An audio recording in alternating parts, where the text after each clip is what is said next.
Shalom अम्मा। मेरा question ये था, हाँ। पहला राजा 19:6 में लिखाया है, उसने दृष्टि करके क्या देखा कि मेरे सिरहाने पत्थरों पर पकी हुई रोटी और एक सुराही पानी रखा है। तब उसने खाया और पिया और फिर लेट गया। तो ये रोटी क्या है मम्मा? ये रोटी एलिया को दिया गया है, एलिया को दिया गया ना, एलिया को दिया गया था। और ये एलिया को स्वर्ग की रोटी दी गई थी जो स्वर्गदूत उसके लिए लेके आया था, क्योंकि उस समय अकाल चढ़ रहा था। और यही रोटी, क्योंकि एलिया एक ऐसे डायमेंशन में था जहाँ स्वर्गदूत उसकी सेवा करते थे। एलिया एक ऐसे स्तर में था जहाँ उसकी सेवा टहल स्वर्गदूत करते थे, क्योंकि वचन में लिखा है ना कि तेरे स्वर्गदूत को वो आज्ञा, तेरे निमित्त आज्ञा देगा कि वो तेरे पाँव में पत्थर से ठेस भी ना लगे। ठीक है, तो अगर उसमें अगर ठेस नहीं लगे करके अगर ये वचन दिया गया, मतलब स्वर्गदूत हमारी सेवा ठहर करते, पर जो एलिया है उसका डायमेंशन बहुत अलग है कि स्वर्ग से उसके लिए खाना आ रहा है, स्वर्ग से उसके लिए पानी आ रहा है, मतलब उसको कभी कोई चीज़ की कमी घटी नहीं होगी। ओके, और क्या था? उन लोग को स्वर्गदूतों की रोटी मिली। हाँ। तो उनका रोटी, उनका खाना वो जो हम लोग खाते हैं उससे कि उनका अलग है? नहीं, उनका खाना अलग है, हमारा खाना अलग है। जी। ओके, लेकिन वहाँ पे भी खाने होते हैं और यहाँ पे भी खाने होते हैं। तभी तो स्वर्गदूतों की रोटी तुमको मिली, क्योंकि स्वर्ग में एक रोटी होगा तभी तो हम उनको खाने के लिए मिला ना। इसलिए वो लोग भी खाते हैं और हम लोग भी खाते हैं, पर हम लोग अपने भूख के वजह से खाते हैं।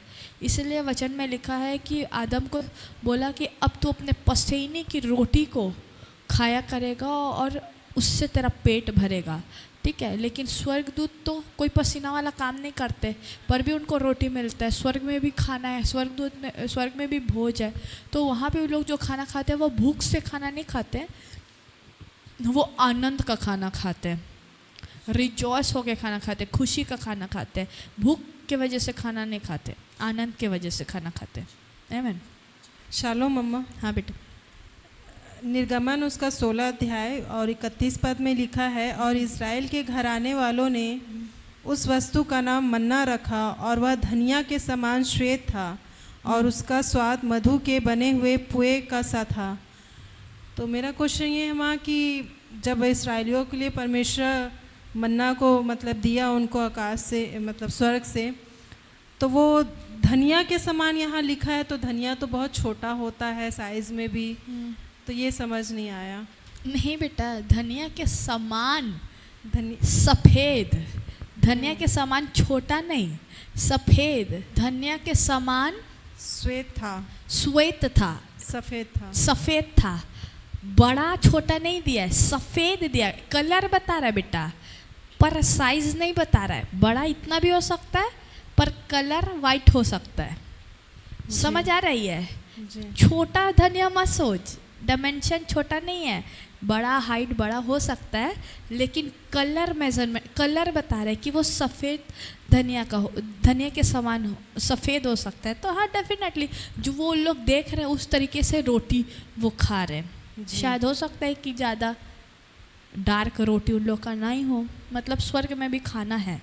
और स्वर्गदूत लोग खाना खाते हैं। हाँ, स्वर्गदूत लोग खाना खाते हैं, आनंद का खाना खाता है। अभी भी इनको उसको बताया, आनंद से खाते हैं, भोज होता है। क्योंकि वचन में लिखा है ना कि एक भी आत्मा अगर पृथ्वी में बचता है तो स्वर्ग में बड़ा आनंद होता है। तो आनंद का भोज लगता है, आनंद करते हैं सब और खाते हैं पीते हैं, सब कुछ होता है वहाँ पे, पर वो आनंद का भोज है। समझ आ रही है? जी। शालोम मम्मा, मेरे क्वेश्चन है इविल स्पिरिट और डिमोनिक स्पिरिट, आप एक बार प्रीच में बताए थे आप। हाँ, तो जी, उसके बारे में इविल स्पिरिट क्या है, डिमोनिक स्पिरिट क्या है, हम उसको कैसे पहचानेंगे? अच्छा, डिमोनिक स्पिरिट अलग है, इविल स्पिरिट अलग है। डिमोनिक स्पिरिट वो है जो प्रोक्लेम या शब्दों से निकल जाएगा।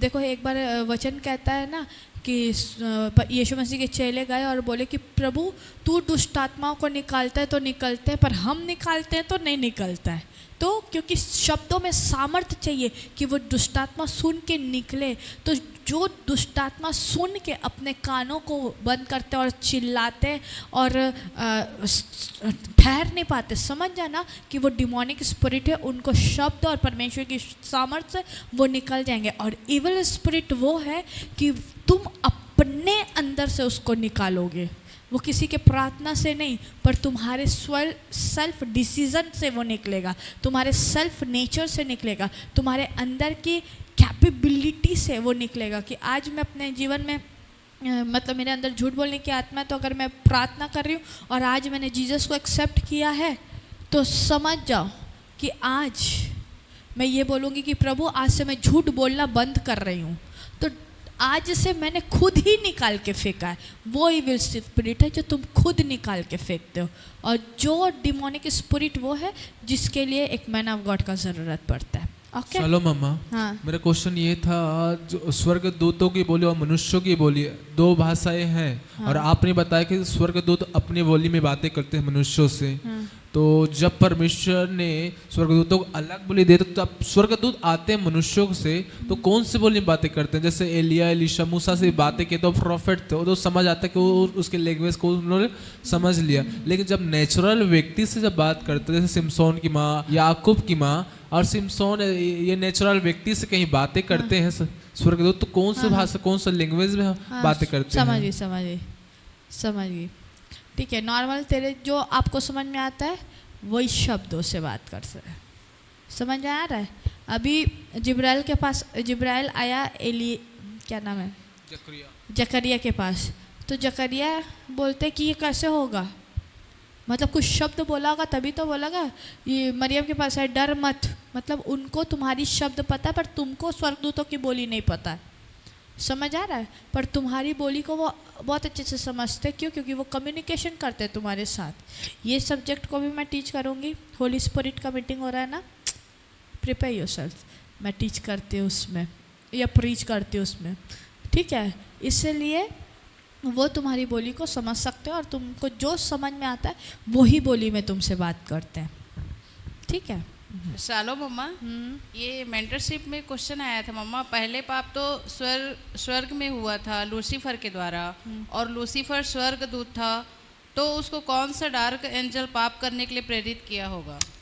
मैंने क्या बोला कि डार्क एंजल हमको खराब करता है। मैंने प्रीच किया ना कि वही एंजल एक दूसरे के अंदर थोड़ी घुस सकते हैं। इसलिए तो मैंने बोला कि प्रभु को भी पता है कि कोई तुमको प्रवोक करता है, पर उनको कोई प्रवोक नहीं करता। ये लॉर्ड को भी बहुत अच्छे से पता है। उसके अंदर सेल्फ बिल्ड हुआ, ये भी मैंने सिखाया ना कि वो सेल्फ बिल्ड हुआ। डार्क एंजल वहाँ से उतरे तभी वो हमारे पीछे पड़े हैं। अभी हमारे पास खुद का फीलिंग भी है और किसी का प्रवोक करने का भी शब्द हमारे पास आ रहा है। लेकिन लूसीफर के पास खुद सेल्फ डेवलप हुआ जब लोग उसको बोले। इसलिए तो मैंने सिखाया ना उसी में प्रीचिंग में भी कि लोग उसको बोलते रहे तभी उसके अंदर सेल्फ फीलिंग डेवलप्ड हुई कि क्या मैं प्रभु से बड़ा हो सकता हूँ। उनको कोई एंजल्स प्रवोक नहीं किए, बस उसका तारीफ उसके लिए खराब बन गया। समझ आए? डार्क एंजल्स उस समय कहाँ थे जो उसको प्रवोक करते? डार्क एंजल तो हम लोग को प्रवोक करते हैं कि हम लोग गलत करें और हमारे अंदर फीलिंग्स डेवलप करते हैं।